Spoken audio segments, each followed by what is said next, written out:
দেখুন, এটা তো একটা মোদী একটা আরেক ধরনের প্রচার। ধ্যানে বসাটা নিশ্চুপ প্রচার।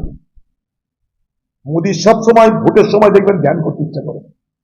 এর আগে আবার কেদারনাথে গেছিল, ভোট তখন ধ্যানের কথা মনে পড়ে। মোদীর ভগবানকে মনে পড়ে ভোটের সময়। ভোট আর ভগবান মোদীর কাছে সমান সমান। ভগবানকে মনে করে মোদীর ভোটের সময়। দেখো, রাম মন্দির দিয়ে হচ্ছে না, বাজার খেলো না। রাম মন্দিরে সব সাধুকে বাদ দিয়ে, সব পূজারীকে বাদ দিয়ে একাই পূজারী হয়ে গেল। দেখলো মার্কেটে খেলো না। গতবার দেখেছেন ভোটের সময় কেদারনাথের গুহায় ঢুকে গেল, 3 দিন রেস্ট নিল, ট্যুর করলো। কেদারনাথের মন্দির ঘরে ধ্যান করেছে না ভান করেছে আপনিও জানেন না, আমিও জানি না। আবার মোদী বিবেকানন্দ রকে ধ্যান করতে যাচ্ছে, সেটা ধ্যান না ভান আমরা জানি না। এই বিবেকানন্দের সঙ্গে মোদীকে তুলনা করে বিজেপির নেতারা। তার জন্য আমি প্রতিবাদ করেছিলাম পার্লামেন্টে, তার জন্য আমাকে সেখানে গালাগালি শুনতে হয়েছে এই বিজেপি নেতাদের কাছে। তারা বলে নরেন্দ্র মোদী আর নরেন্দ্র চন্দ্র, দুজনের নামই নরেন্দ্র। স্বামী বিবেকানন্দ নরেন্দ্রনাথ দত্ত, মোদীর নাম নরেন্দ্র মোদী। বিজেপি নেতা তুলনা করে নরেন্দ্র মোদী আর স্বামী বিবেকানন্দ এক, দুটোই নরেন্দ্র। তার বিরুদ্ধে প্রতিবাদ করেছিলাম আমি পার্লামেন্টে দাঁড়িয়ে। আজকে সেই নরেন্দ্রনাথ দত্তের নামে যে বিবেকানন্দ রথ, সেখানে মোদীকে ঠেক নিতে হচ্ছে। এটা ধ্যান না, এটা আরেকটা ভান, এটা আরেকটা ভণ্ডামি। অর্থাৎ ভোট শেষ হয়ে গেলেও ভোটের দিন পর্যন্ত যেন মোদীর ছবি মানুষের কাছে জল জল করে। এই দেখো মোদী থানে চলে গেল। তার মানে কি, মোদী প্রচারে থাকবে। অর্থাৎ প্রচার শেষ না হলেও মোদী প্রচারে থাকবে, তাই তার ভগবানকে মনে করবে। ভোট এসছে, ভোট এলে মোদী ভগবানকে মনে করে। আর ভোট হয়ে যাওয়ার পর মোদী নিজেই ভগবান হয়ে যাবে। মোদী তো বলছে ও নাকি ভগবানের ডাইরেক্ট লোক, ভগবান তাকে পাঠিয়েছে। যখন ভগবান পাঠিয়েছে ধ্যান দেন, তোমাকে এত তোমার ধ্যান করার দরকার কি আছে? লোকে তো তোমাকে মূর্তি করে ধ্যান করবে তোমার দর্শন পাওয়ার জন্য। তোমার আর কার দর্শন দরকার ভাই? এবং নাগরিক আইন যেটা বলছে সিএএ, এটা কেন্দ্রীয় আইন। আমরা তো সেদিনও বলছি যদি দেওয়ার ইচ্ছা থাকবে 5 বছর থেমে থাকলো কেন? তখন বললো রাজ্য করতে দিচ্ছে না, ভারতবর্ষের অন্য রাজ্য করতে দিচ্ছে না। এখন বলছে যে আমরা চাইছি রাজ্যকে অবজ্ঞা করে দেখো নাগরিকত্ব করে দিচ্ছে। তো এতই যদি তোমাদের সততা থাকতো, সৎ ইচ্ছা থাকতো, তাহলে 5 বছর তোমাদেরকে অপেক্ষা করতে কে বলেছিল? আচ্ছা, এতদিন পর বার হলো মাত্র 8 জনের নাম। বিজেপি পার্টি নাগরিকত্ব আইন নিয়ে কি বলে, যে লক্ষ লক্ষ মানুষ আজকে নাগরিকত্ব না পেয়ে দিশেহারা, তাদের জন্য নাগরিক আইন।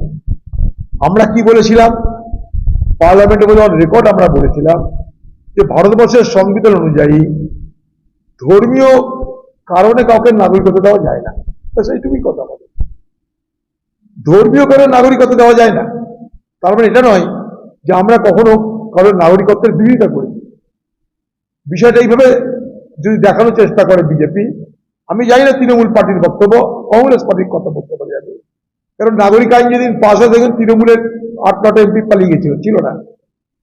আমরা যেটা বলেছিলাম সেটা যে টার্গেটেড লেজিসলেশন, অর্থাৎ ধর্মীয় কারণে নাগরিকত্ব দিলে ভারতবর্ষের সংবিধানকে লঘু করা হয়।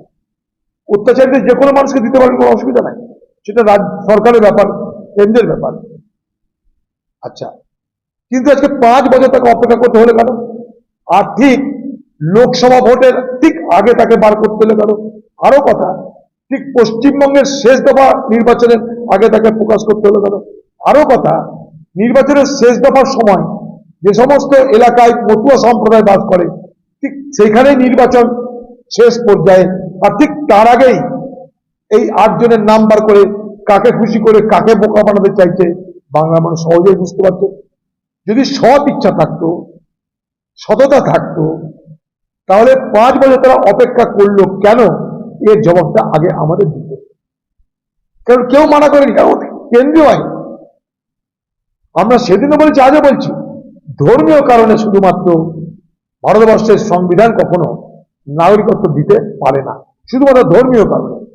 হ্যাঁ, তার সঙ্গে অনেক ব্যাখ্যা আছে, আইনি ব্যাখ্যা আছে, সেগুলোকে যদি ম্যাচ করে দিতে পারে, কিন্তু যে প্রক্রিয়া এটা করা হয়েছে সেটা ধর্মীয় কারণ দেখিয়ে, ধর্মীয় অত্যাচারিত হয়ে যারা এসেছে তাদের জন্য। কি করে প্রমাণ করবো আমরা যে ধর্মীয় অত্যাচারে উৎপীড়িত হয়ে তারা সব এসেছে? যে প্রমাণপত্র কে দিচ্ছে, কিভাবে সেটা হচ্ছে আমার জানা নাই। আরো বড় কথা, ভারতবর্ষের 9টা রাজ্যে অন্তত 30 থেকে 32টা জেলার যারা জেলা ম্যাজিস্ট্রেট আছে তাদেরকে তারা এমনি মনে করে দিতে পারে, সে ব্যবস্থা আছে এক্সিকিউটিভ অর্ডারে কেন্দ্রের, এমনি মনে করে দিতে পারে। ভারতবর্ষের 9টা রাজ্যে অন্তত 32 থেকে 33টা জেলার ডিস্ট্রিক্ট ম্যাজিস্ট্রেট যারা যারা সীমান্তবর্তী এলাকায় জেলা দিয়ে, অতএব এইটা নিয়ে ধানায় পানায় করার কোনো মানে হয় না। একটা জিনিস লক্ষ্য করবে বাংলার মানুষ, 5 বছর তাকে অপেক্ষা করতে হলে কেন? অপেক্ষা করার পর 8টা নাগরিকত্ব তাকে দিতে হলে কেন? তো পর্বতের মুসিক প্রসব হয়ে গেল। 5 বছর অপেক্ষা, মাত্র 8টা নাগরিক, তাও নির্বাচনের আগে, তাও নির্বাচনের শেষ দফায়। কোন দফায়? যেখানটায় মতুয়া সম্প্রদায়ের মানুষের ভোট আছে। তাহলে অঙ্ক খুব সহজ, মতুয়া সম্প্রদায়ের মানুষের ভোট নেবার জন্য তাদেরকে নতুন করে বিভ্রান্ত করে আবার নির্বাচনের আগে মাত্র 8 জনকে নাগরিকত্ব দেওয়া হলো।